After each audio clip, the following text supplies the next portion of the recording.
Eu sou o Amílcar Correia e este é o P24. Mais habitação e construir Portugal, semelhanças e diferenças.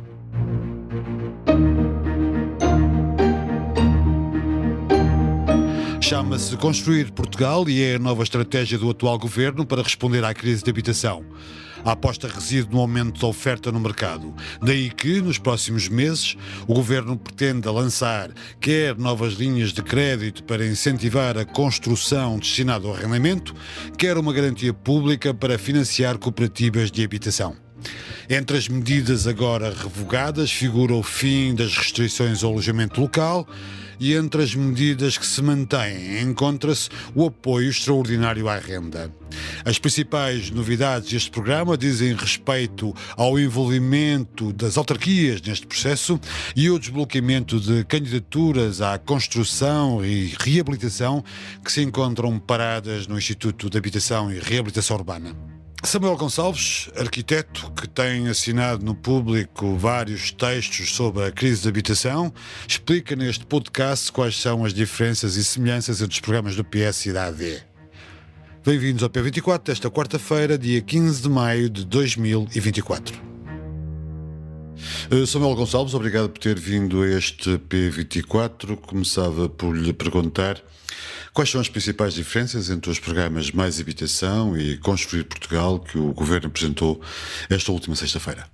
Bem, eu diria que este é um programa mais de continuidade do que de ruptura. O PS e a AD acabam por discordar em aspectos secundários, mas concordam no essencial. As principais diferenças estão relacionadas com a proposta de revogação das restrições ao alojamento local e a proposta de revogação do arrendamento coercivo.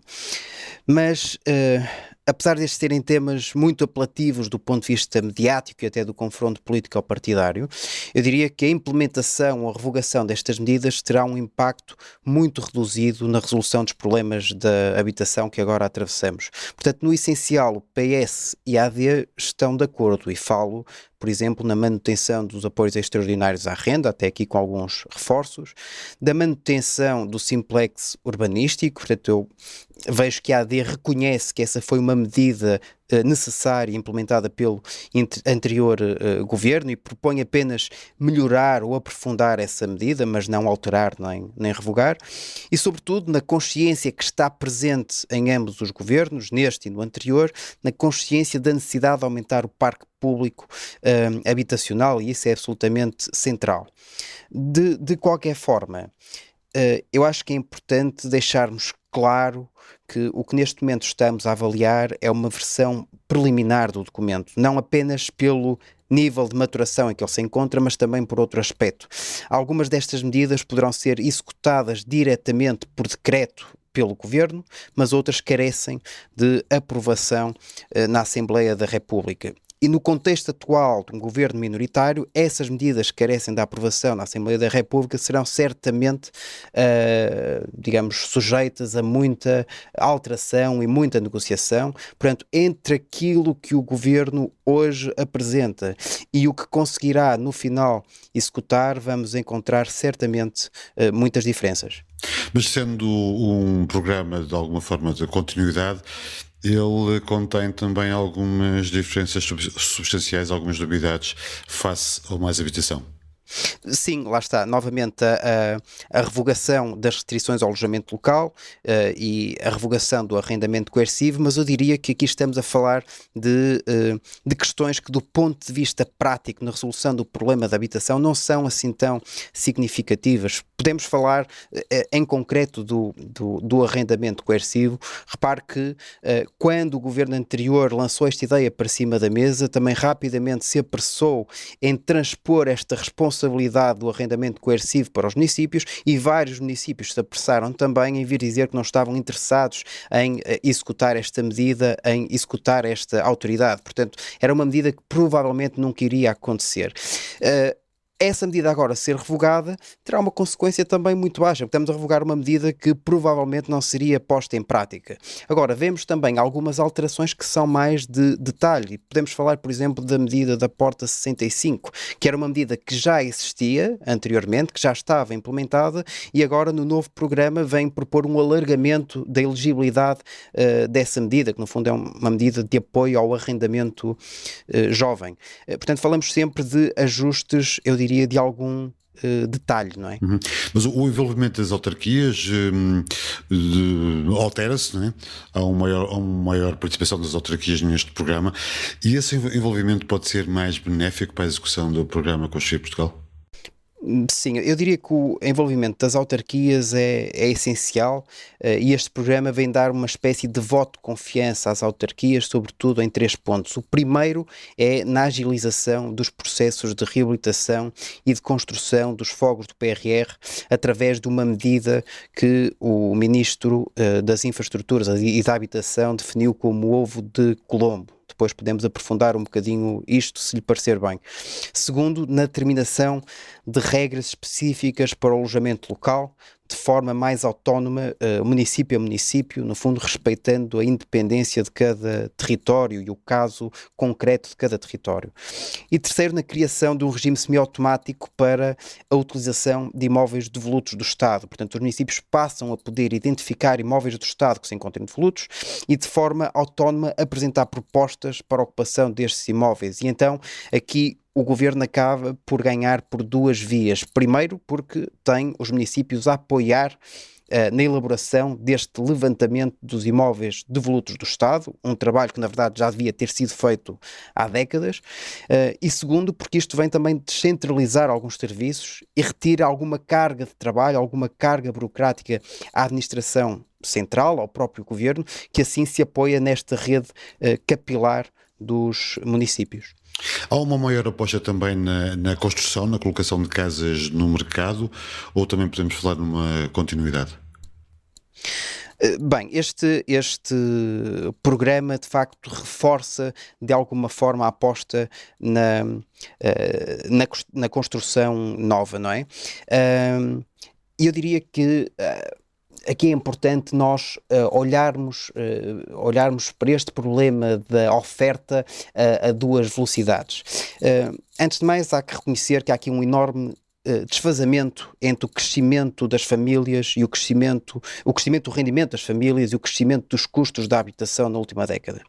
Entre 2011 e 2021, o rendimento médio das famílias cresceu cerca de 24%, enquanto que os custos da habitação cresceram 67%. Isto causou aqui uma enorme distorção no mercado. Estamos a falar de uma relação aproximadamente de 1 para 3. Portanto, o aumento da oferta é essencial e servirá, se não para baixar, pelo menos para arrefecer ou para desacelerar a subida dos preços. Mas esse aumento da oferta pode ser feito através de várias dimensões. Através de construção nova, algo que este programa veio de alguma forma reforçar, mas também não pôs de parte o apoio a soluções alternativas, como as cooperativas de habitação, e até um reforço na confiança no mercado de arrendamento, que ajuda a trazer pelo menos uma parte dos cerca de 700 mil imóveis que temos devolutos no nosso país para o mercado de arrendamento e, se possível, para o mercado de arrendamento acessível. Faltará sempre perceber como é que estas intenções se concretizarão no terreno. Nós, por um lado, a nova construção não tem efeitos imediatos na resolução da crise da habitação, não é? E por outro, como disse, o custo da habitação tem subido acima do crescimento do rendimento médio das famílias. Coloca-se aqui a questão de saber se, por um lado, o aumento da oferta pode baixar de facto o preço da habitação e também se é possível construir a custos controlados num contexto de especulação galopante do mercado, não é? Deste ponto de vista, o programa responde a alguma contenção nessa especulação imobiliária? Bem, a partir do momento que o programa promove aqui um reforço na construção de nova habitação pública, automaticamente aposta também num esforço de contenção e de arrefecimento do mercado. Portanto, pode não ser uma medida que seja vocacionada diretamente para conter a especulação, mas indiretamente poderá ter esse resultado, esse efeito, não é? Nós neste momento temos cerca de 3 mil milhões de euros previstos no PRR para a componente C2, que é a componente habitação, e aqui temos alojamento de emergência, temos alojamento estudantil, mas temos sobretudo fogos de habitação pública para arrendamento acessível. E isto também é importante esclarecer. Quando se fala em habitação a custos controlados, esta promovida pelo PRR, não é o custo da construção que é controlado, não é o custo da construção que é mais reduzido, muito pelo contrário, os requisitos energéticos desta habitação até são superiores aos requisitos energéticos da habitação de mercado corrente. Portanto, tendencialmente, esta construção até poderá ser mais cara em termos de custo de construção, quando comparada com a habitação de mercado, mas vem fazer este reforço do parque habitacional público que é absolutamente premente em Portugal. Eu recordo que apenas 2% da habitação em Portugal é pública. E este valor é abaixo de metade da média da União Europeia. E, portanto, não há nada de ideológico nesta afirmação, é meramente factual, é meramente quantitativa. Basta olharmos para os nossos vizinhos. A Bélgica tem cerca de 7%, a Irlanda tem cerca de 9%, a França 17% e Portugal continua com 2%. Portanto, é essencial reconhecermos este problema e a partir do momento que reconhecermos este problema e que temos dinheiro disponível não para o resolver, mas pelo menos para o minorar, se não o fizermos porque nos deixamos atrasar e porque não executamos os fundos do PRR em tempo útil, eu diria que é absolutamente imperdoável. Temos de fazer um esforço muito grande para executar estes fundos até ao prazo limite, que está já aí ao virar da esquina, em 2026, tendo sempre presente que os fundos que não forem executados serão fundos perdidos. Fica-se com a ideia, aproveitando a deixa, que o sucesso do programa pode estar dependente da aceleração das candidaturas à construção, à reabilitação ou ao abrigo do PRR que estão paradas no IRU. Isto é verdade. Sim, esse aspecto é real e é um dos problemas que justifica algum atraso nesta componente da habitação, nesta componente C2. E daí também o programa do Governo propor uma medida muito discreta, mas absolutamente crucial, que é o desbloqueio desses processos de candidaturas das casas a construir ou reabilitar ao abrigo do PRR, que neste momento se encontram parados no IRU. De forma muito simplificada, os municípios são os principais promotores destes processos de reabilitação e de construção nova apoiada pelo PRR, portanto os municípios desenvolvem estes projetos, mas para que os processos possam avançar, os municípios têm de fazer um pedido de parecer ao IRU. E é precisamente neste passo, neste pedido de parecer, que muitas vezes se perdem semanas e às vezes até meses, porque o IRU não está a ter capacidade para dar resposta em tempo útil. Portanto, o Ministro falou de uma falta de capacitação, de uma falta de recursos humanos que permitam ao IRU dar resposta em tempo útil, e isto tem feito com que os processos tenham atrasado. O que se vem agora propor é que este parecer favorável do IRU possa ser substituído, numa fase inicial, por um mero termo de responsabilidade que será assinado pelos municípios, onde os municípios garantem que estão a cumprir as normas gerais da habitação a custos controlados e, portanto, com este termo de responsabilidade, os processos vão poder avançar mesmo antes do parecer favorável do IRU e já vamos poder fazer uma alocação das verbas e naturalmente isto vai acelerar o processo e aumentar a probabilidade de conseguirmos executar estes fundos. No seu último artigo dizia que a dificuldade não estava na gestão do dinheiro, mas sim de um outro recurso que em Portugal parece sempre escasso, o tempo. Ainda vamos a tempo? Sim, repara, é importante termos sempre presente a dimensão do desafio. Na componente habitação, se tivermos em conta aquilo que já foi efetivamente transferido para os beneficiários diretos e para os beneficiários indiretos, a execução do PRR ainda se encontra abaixo dos 20%, no momento em que já vamos sensivelmente a meio do prazo de execução. Portanto, eu diria que é tempo de acelerar e diria que será muito difícil executarmos todos os fundos que neste momento estão destinados a esta missão. A nossa sugestão de hoje está relacionada com o convidado deste podcast.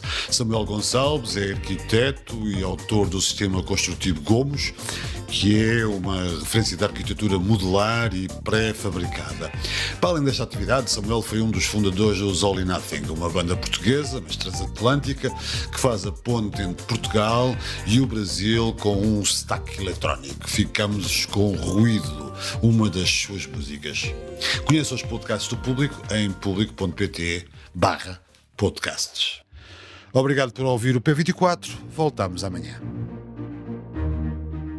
O P24 é um podcast do Público com música original de Ana Marcos Maia.